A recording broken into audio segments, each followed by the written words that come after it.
4 कर्मयोगी लाल बहादुर शास्त्री। आप इनके बारे में जानते होंगे। वे हमारे राष्ट्रपति थे। आज लेखक के नाते हम इनका परिचय प्राप्त करेंगे। लेखक परिचय। नाम शंकर दयाल शर्मा। जन्म तिथि 19/8/1918। मृत्यु तिथि 26/12/1999। जन्म स्थान भोपाल मध्य प्रदेश। विशेष हमारे देश के राष्ट्रपति काल उनका 1992 से 1997 तक था। हाँ तो मित्रों, शंकर दयाल शर्मा हमारे 9वें राष्ट्रपति थे। उनकी प्रारंभिक शिक्षा मध्य प्रदेश में हुई। उन्होंने इलाहाबाद तथा लखनऊ विश्वविद्यालय में पढ़ाई की और AM LLB की उपाधि प्राप्त की। MA LLB की उपाधि उन्होंने प्राप्त की। राजनीतिक जीवन में वे विधायक, संसद के राज्यपाल, उपराष्ट्रपति और राष्ट्रपति पद पर रहे।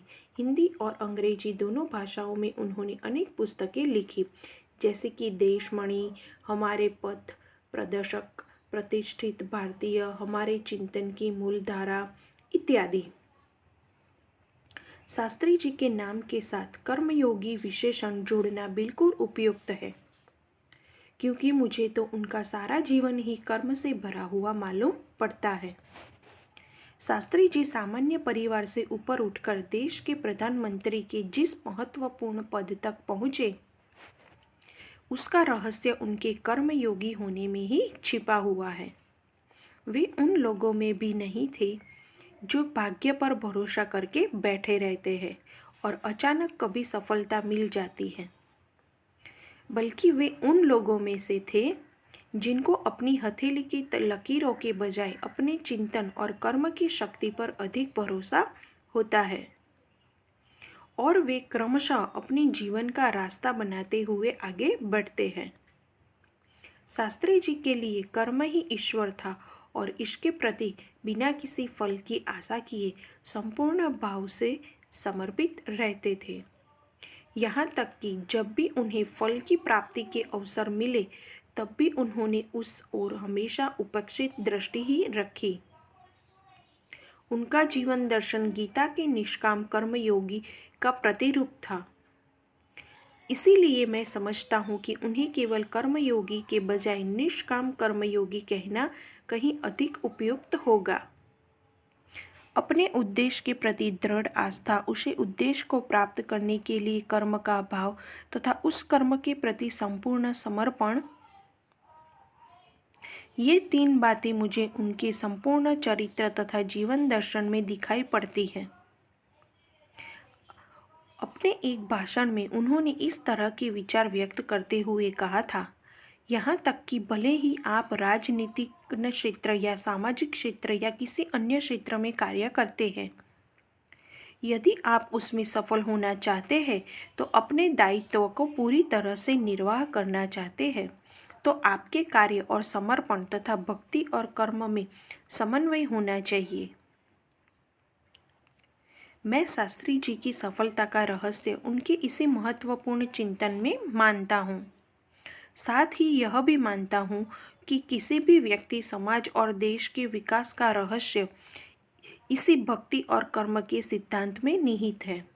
शास्त्री जी का संपूर्ण जीवन श्रम, सेवा, सादगी और समर्पण का अनुपम उदाहरण है। उनके ये गुण केवल उनके कार्यों और विचारों में ही अभिव्यक्त नहीं पाते थे, बल्कि उनको देखने से ही इन सभी भावों का एहसास हो जाता था। उनके अपने व्यक्तित्व में विचारों का अनोखा समन्वय था। वे जो कुछ कहते थे वही करते थे। जो कुछ भी करते थे वह एकमात्र राष्ट्र लाभ की भावना से प्रेरित होकर करते थे। मुझे लगता है कि यह उनके चरित्र की एक बहुत बड़ी विशेषता थी, जिसके कारण देशवासी उन पर इतना अधिक विश्वास करते थे और उन्हें चाहते भी थे। पंडित नेहरू की समृद्ध राजनीतिक विरासत को संभालना और उसे आगे ले जाने का काम करना, लेकिन देश ने उस समय यह साफ साफ देखा कि उसे संभालने की ताकत शास्त्री जी में ही है और शास्त्री जी ने अपने निर्मल चरित्र और दृढ़ संकल्प शक्ति द्वारा देश की इस आकांक्षा को पूरा किया। शास्त्री जी की एक सबसे बड़ी विशेषता यह थी कि वे एक सामान्य परिवार में पैदा हुए थे।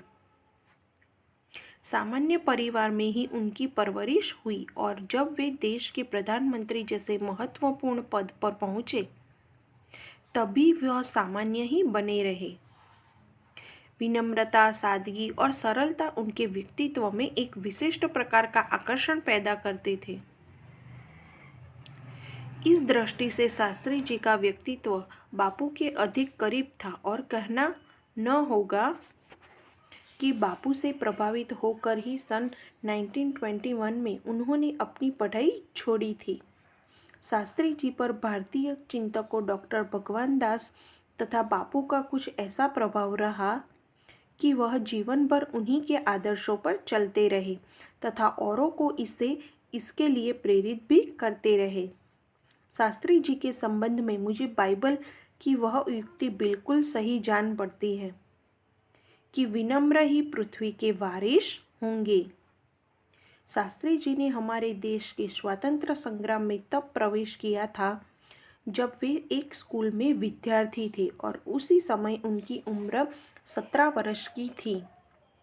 गांधी जी के आह्वान पर वे स्कूल छोड़कर बाहर आ गए थे। इसके बाद काशी विद्यापीठ में उन्होंने अपनी शिक्षा पूरी की। उनका मन हमेशा देश की आज़ादी और सामाजिक कार्यों की ओर लगा रहा। परिणाम यह हुआ कि सन 1926 में वे लोक सेवा मंडल में शामिल हो गए, जिसके वे जीवन भर सदस्य रहे। इसमें शामिल होने के बाद से शास्त्री जी ने गांधी जी के विचारों के अनुरूप अछूतोद्धार के काम में भी अपने आप को लगाया। यहाँ से शास्त्री जी के जीवन का एक नया अध्याय प्रारंभ हो गया। सन 1930 में जब नमक कानून तोड़ो आंदोलन शुरू हुआ तो शास्त्री जी ने उसमें भाग लिया, जिसके परिणाम स्वरूप उन्हें जेल भी जाना पड़ा। यहाँ से शास्त्री जी जेल यात्रा की जो शुरुआत हुई तो वह सन 1942 में भारत छोड़ो आंदोलन तक निरंतर चलती रही। इस 12 वर्षों के दौरान वे 7 बार जेल गए। इसी से यह अंदाज़ा लगाया जा सकता है कि उनके अंदर देश की आज़ादी के लिए कितनी बड़ी ललक थी। दूसरी जेल यात्रा उन्होंने सन 1932 में किसान आंदोलन में भाग लेने के लिए करनी पड़ी। सन 1942 की उनकी जेल यात्रा 3 वर्ष की थी, जो सबसे लंबी जेल यात्रा थी। इस दौरान शास्त्री जी जहां एक और गांधी जी द्वारा बताए नए रचनात्मक कार्यों में लगे हुए थे, वहीं दूसरी ओर पदाधिकारी के रूप में जन सेवा के कार्यों में भी लगे रहे। सन 1935 में वे संयुक्त प्रांतीय कांग्रेस कमेटी के सचिव बनाए गए। इस पद पर वे 1938 तक रहे। किसानों के प्रति उनके मन में विशेष लगाव था, इसीलिए उनको सन 1936 में किसानों की दशा का अध्ययन करने वाली एक कमेटी का अध्यक्ष बनाया गया। पूरी लगन के साथ काम करके उन्होंने अपनी रिपोर्ट प्रस्तुत की, जिसमें जमींदार उन्मूलन पर विशेष जोर दिया।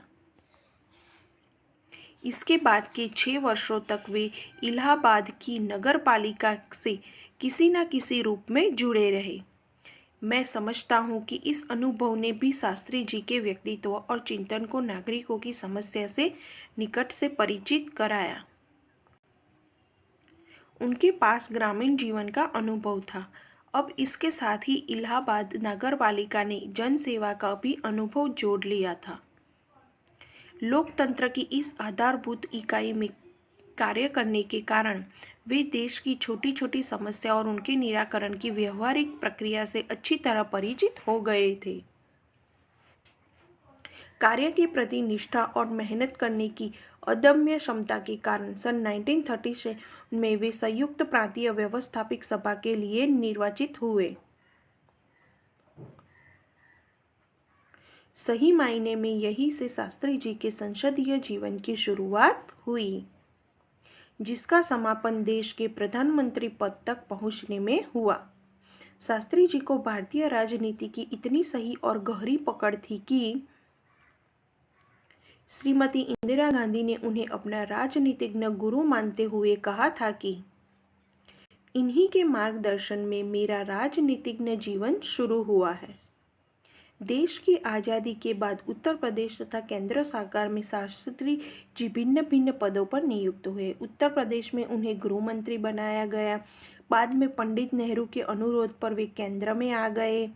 केंद्र में उन्होंने रेल और परिवहन, संचार, वाणिज्य, उद्योग और गृह जैसे महत्वपूर्ण मंत्रालयों में मंत्री पद संभाला। इन पदों पर रहते हुए शास्त्री जी ने अपनी जिस प्रशासकीय क्षमता, दृढ़ता का प्रमाण दिया, वह हमारे देश के लिए एक उदाहरण है। अपने मंत्रालयों के कार्यों में उनका दृष्टिकोण अत्यंत व्यवहारिक तथा सभी प्रकार की औपचारिकताओं से परे होता था। वे अपने को कभी भी अपने पद के कारण ऊंचा नहीं मानते थे। उनकी बड़ी सिद्धि साधारण थी कि वे जनता के शासक नहीं बल्कि जनता के सेवक है। उनकी सीधी सी धारणा थी। ऐसी भावना के कार्य करने के कारण उन्होंने अपने मंत्रालय में तो लोकप्रियता मिली थी, साथ ही साथ सारे देश में भी उनको लोकप्रियता मिली। इसी लोकप्रियता का परिणाम था कि पंडित नेहरू ने निधन के बाद देश ने उन्हें प्रधानमंत्री के रूप में स्वीकार किया। देश के इस महत्वपूर्ण पद पर रहते हुए केवल 19 महीने के छोटे से समय में उन्हें जितनी सफलताएं और लोकप्रियता प्राप्त की, वह एक उदाहरण है। शास्त्री जी के सामने अपना उद्देश्य बिल्कुल स्पष्ट था। उसमें किसी प्रकार का धुंधलापन या भटकाव नहीं था। वे हमारे देश के अत्यंत महत्वपूर्ण पदों पर रहे और इन पदों पर रहते हुए स्वाभाविक रूप से वे अधिकार संपन्न भी थे। लेकिन उन्होंने हमेशा आत्मसंयम से काम लिया तथा अधिकारों से अधिक कर्तव्य को ही तरजीह दी। शायद इसीलिए शास्त्री जी इतने अधिक लोकप्रिय भी हो सके।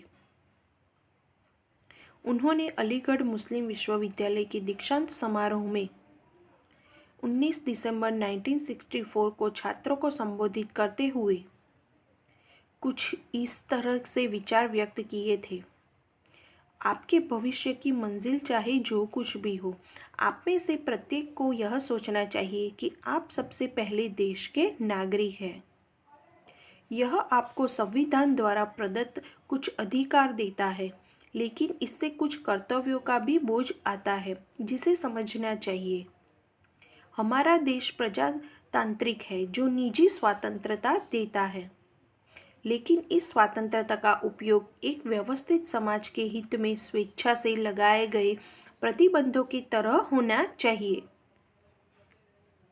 अधिकार, कर्तव्य और आत्मसंयम के बारे में यह अत्यंत महत्वपूर्ण बात शास्त्री जी ने कही थी, जिसे आज याद रखना चाहिए।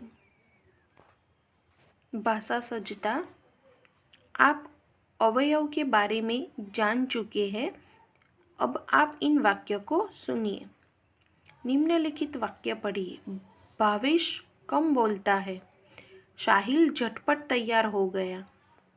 सानिया प्रतिदिन कार्यालय जाती है। वंदना भीतर बैठी है।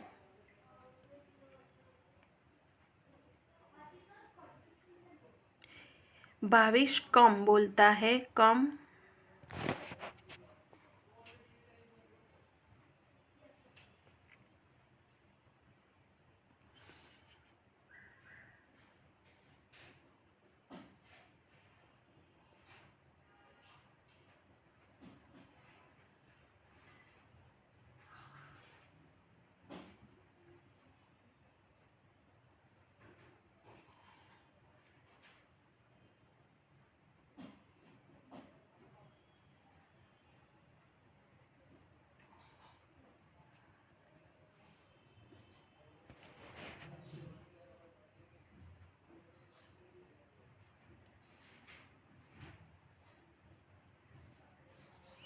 क्रिया विशेषण। कालवाचक क्रिया विशेषण, स्थानवाचक क्रिया विशेषण, परिणामवाचक क्रिया विशेषण, रीतिवाचक क्रिया विशेषण। तो उसमें जो कम, झटपट, प्रतिदिन, भीतर वो क्रिया है, क्रिया विशेषण है। परिणामवाचक क्रिया विशेषण, झटपट रीतिवाचक क्रिया विशेषण, प्रतिदिन कालवाचक क्रिया विशेषण, भीतर स्थानवाचक क्रिया विशेषण। इस कोष्टक को समझिए। कालवाचक क्रिया विशेषण प्रातः, सायं, अब, तब, कभी, अभी, लगातार, हमेशा, रोज, हर बार आदि। स्थानवाचक क्रिया विशेषण यहाँ, वहाँ, आगे, पीछे, ऊपर, नीचे, सामने आदि।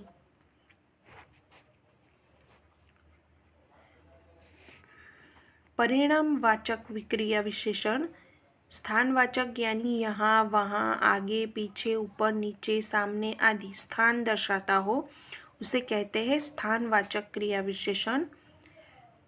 परिणामवाचक क्रिया विशेषण थोड़ा, बहुत, कम, ज्यादा, अधिक, खूब, जितना, पर्याप्त आदि,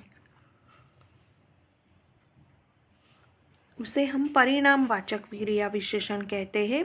रीतिवाचक क्रिया विशेषण अचानक, तेजी से, सहसा, अकस्मात, ध्यानपूर्वक, शांतिपूर्वक, उसे कहते हैं रीतिवाचक क्रिया विशेषण।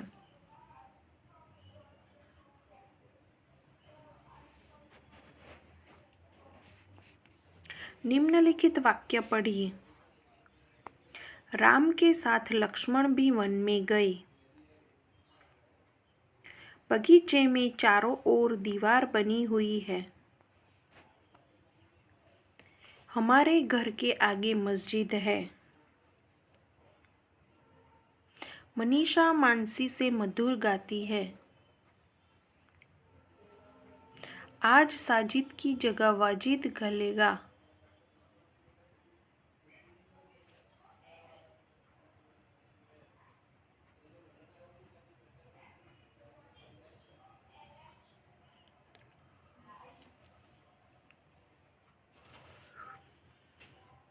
तो राम के साथ लक्ष्मण भी वन में गया। के साथ, के चारों ओर, हमारे घर के आगे मस्जिद, से मधुर गाती है, ये जगह वाजिद खेलेगा।